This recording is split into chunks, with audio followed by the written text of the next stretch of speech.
ഇടുക്കി കട്ടപ്പനയിൽ ബാങ്കിന് മുന്നിൽ നിക്ഷേപകൻ ജീവനൊടുക്കി. മുളങ്ങാശ്ശേരിയിൽ സാബുവാണ് മരിച്ചത്. CPIM ഭരിക്കുന്ന കട്ടപ്പന റൂറൽ ഡെവലപ്മെന്റ് കോഓപ്പറേറ്റീവ് സൊസൈറ്റിക്ക് മുന്നിലായിരുന്നു സംഭവം. നിക്ഷേപ തുക തിരികെ ആവശ്യപ്പെട്ട് സാബു ഇന്നലെ ബാങ്കിൽ എത്തിയിരുന്നു. എന്നാൽ തുക നൽകാൻ തയ്യാറായില്ല എന്നതാണ് ആത്മഹത്യക്ക് കാരണമായിട്ടുള്ളത്. സാബുവിന്റെ ആത്മഹത്യാക്കുറിപ്പിൽ ഇക്കാര്യങ്ങൾ വ്യക്തമാക്കിയിട്ടുണ്ട്. തന്റെ മരണത്തിന് കാരണം ബാങ്ക് സെക്രട്ടറിയും 2 ജീവനക്കാരുമാണെന്നാണ് ആത്മഹത്യാക്കുറിപ്പിൽ പറയുന്നത്. പണം തിരികെ ചോദിച്ചപ്പോൾ പിടിച്ചു തള്ളിയെന്നും അസഭ്യം പറഞ്ഞുവെന്നും ഇനി ആർക്കും ഈ ഗതി വരരുത് എന്നും സാബുവിന്റെ ആത്മഹത്യാക്കുറിപ്പിലുണ്ട്. പ്രിൻസ് ജെയിംസ് ആണ് വാർത്തയുടെ വിശദാംശങ്ങളുമായി ചേരുന്നത്. പ്രിൻസ്, ആത്മഹത്യാക്കുറിപ്പിൽ ബാങ്കിനെതിരെ, ബാങ്കിലെ ജീവനക്കാർക്കെതിരെ, സെക്രട്ടറിക്കെതിരെയൊക്കെ കൃത്യമായ പരാമർശങ്ങളുണ്ട് എന്ന് മനസ്സിലാക്കുന്നു. എന്താണ് മറ്റു വിവരങ്ങൾ?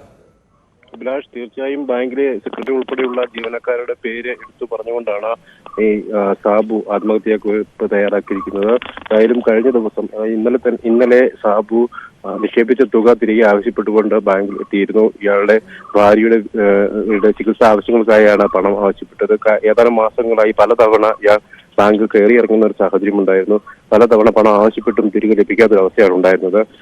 നിലവിൽ ഇയാൾക്ക് 25 ലക്ഷം രൂപയ്ക്ക് മുകളിൽ നിക്ഷേപം ഉണ്ടെന്നാണ് നമുക്ക് പ്രാഥമികമായി ലഭിക്കുന്ന വിവരം. എന്നാൽ കൃത്യമായ തുകയെക്കുറിച്ചുള്ള വിവരങ്ങൾ ലഭ്യമായിട്ടില്ല. എങ്കിലും ഇത്രയും തുക ഇയാൾ ബാങ്ക് ഈ സൊസൈറ്റിയിൽ നിക്ഷേപിച്ചിട്ടും പലതവണയായി ആവശ്യപ്പെട്ടും പണം തിരികെ ലഭിക്കാത്ത ഒരു സാഹചര്യമാണ് ഉണ്ടായിട്ടുള്ളത്. അതുകൊണ്ട് തന്നെയാണ് വലിയ മാനസിക സംഘർഷത്തിലായിരുന്നു ഇയാൾ എന്നാണ് ഇയാളുടെ സുഹൃത്തുക്കളിൽ നിന്നുമൊക്കെ നമുക്ക് അറിയാൻ സാധിച്ചത്. പ്രത്യേകിച്ചും കൃത്യമായി പറഞ്ഞു കഴിഞ്ഞാൽ ആശുപത്രി ആവശ്യങ്ങൾക്ക് പോലും പണം ലഭിക്കാത്ത ഒരു അവസ്ഥ. പലതവണ ബാങ്കിലെത്തിയപ്പോഴും അവധി മാറ്റി പറയുന്ന ഒരു അവസ്ഥ. അടുത്ത ദിവസങ്ങളിൽ എത്തിയാൽ തുക നൽകാമെന്നും ഗഡുക്കളായി തുക നൽകാമെന്നും ഒക്കെ പലതവണ അറിയിച്ചിരുന്നു. പൊതുപ്രവർത്തകരുടെ ഒക്കെ ഇടപെട്ടുകൊണ്ട് പലതവണ ഇയാൾ ബാങ്കിൽ എത്തുകയും പണം ആവശ്യപ്പെടുകയും ചെയ്തിരുന്നു. അങ്ങനെ പലതവണ നടത്തിയ ചർച്ചയിലൊക്കെ ഇത്തരത്തിൽ ഗഡുക്കളായി തുക നൽകാമെന്ന് പറഞ്ഞില്ലെങ്കിൽ പോലും അതും നിക്ഷേപനായി സമ്മതിച്ചെങ്കിൽ പോലും അതുപോലും ലഭിക്കാത്ത, പലതവണ കൃത്യമായി ലഭിക്കാത്ത ഒരു സാഹചര്യം ഉണ്ടായി. ഇന്നലെയും അത്തരത്തിലാണ് സമാനമായ ഒരു അവസ്ഥയാണ് ഉണ്ടായത്. പല കൃത്യമായ ആവശ്യങ്ങൾക്കായി ഇയാൾ പണം ആവശ്യപ്പെട്ട് എത്തിയപ്പോൾ പോലും പണം ലഭിക്കാതെ വരികയും എന്നാൽ അതോടൊപ്പം തന്നെ ജീവനക്കാരെ അപമര്യാദയായി പെരുമാറുകയും കൈകാര്യം ചെയ്യുന്ന രീതിയിലേക്കൊക്കെ കാര്യങ്ങൾ നീങ്ങുകയും ചെയ്തു. ഇത് വലിയ മാനസിക സംഘർഷമുണ്ടായി എന്നും സാബുവിന്റെ ഈ കുറിപ്പിൽ സൂചിപ്പിക്കുന്നു. ഇതേ തുടർന്നാണ് പുലർച്ചെ സാബു ആത്മഹത്യ ചെയ്ത് സ്വയം ജീവനൊടുക്കിയത്. തനിക്ക് ഉണ്ടായ ഗതി മറ്റൊരാൾക്കും ഉണ്ടാവരുത് എന്ന കുറിപ്പിൽ സൂചിപ്പിക്കുന്നുണ്ട്.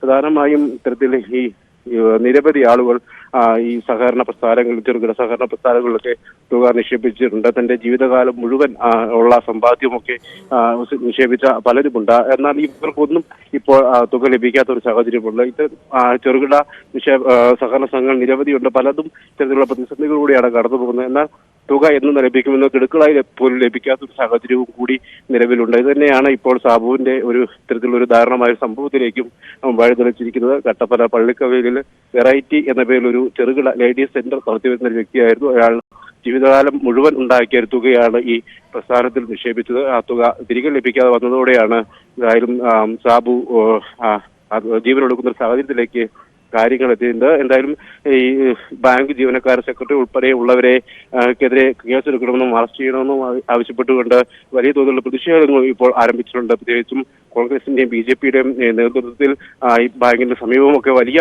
പ്രതിഷേധങ്ങൾക്കൊരു കൂടിയാണ് ഇപ്പോൾ കളമൊരുങ്ങിയിരിക്കുന്നത്. വലിയ തോതിൽ പ്രവർത്തകർ ഇവിടേക്ക് എത്തുകയും സമരം നടത്തുകയും ചെയ്ത സാഹചര്യമാണ് ഉള്ളത്. അഭിലാഷ്, പ്രിൻസ്, നേരത്തെ ഉന്നയിച്ചതുപോലെ നമ്മൾ ഈ ബാങ്കിനെ കുറിച്ച് നേരത്തെ ആക്ഷേപങ്ങൾ ഉണ്ടോ എന്നതടക്കമുള്ള കാര്യങ്ങൾ ചർച്ച ചെയ്തതാണ്. പക്ഷേ അപ്പോൾ കോൺഗ്രസ് നേതാക്കളും CPI നേതാക്കളും ഒന്നും അങ്ങനെ ഒരു വിഷയവും ശ്രദ്ധയിൽപ്പെട്ടിട്ടില്ല എന്ന് തന്നെയാണ് പറഞ്ഞത്.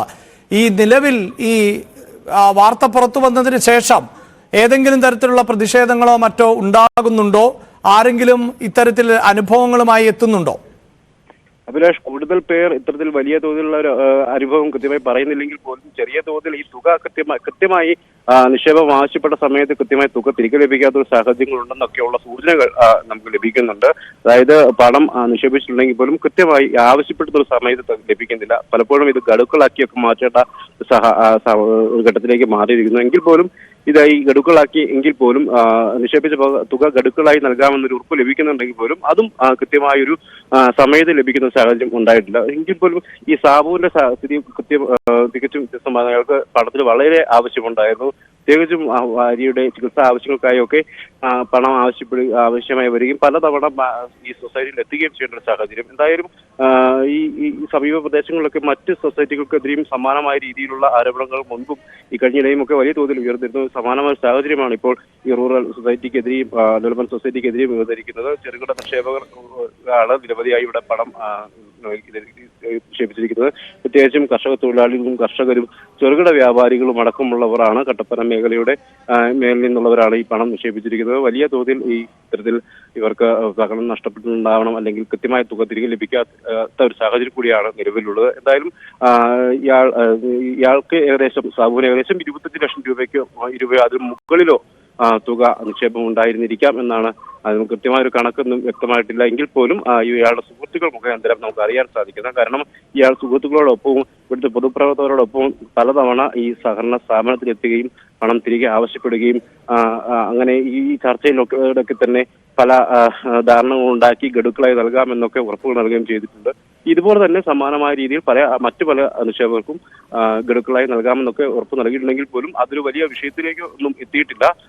അത്തരത്തിലുള്ളൊരു വലിയ ആരോപണങ്ങൾ ഈ സ്ഥാപനത്തിലേക്ക് ഉയർന്നിട്ടില്ലെങ്കിൽ പോലും നിലവിലും സാമ്പത്തിക പ്രതിസന്ധി ഉണ്ടായിരുന്നു എന്ന് തന്നെയാണ് നമുക്ക് അറിയാൻ കഴിയുന്നത്. അഭിലാഷ്, യെസ്, അതാണ് ഇപ്പോൾ അറിയാൻ സാധിക്കുന്നത്. എന്തായാലും നേരത്തെ വ്യാപകമായൊരു പരാതി ഉയർന്നു വന്നിട്ടില്ല ഇതുമായി ബന്ധപ്പെട്ട് എന്നാണ്. ഒപ്പം പ്രിൻസ്, നേരത്തെ നമുക്കറിയാമല്ലോ ഈ ഭരണസമിതിയുമായി ബന്ധപ്പെട്ടും ചില അഭിപ്രായ ഭിന്നതകൾ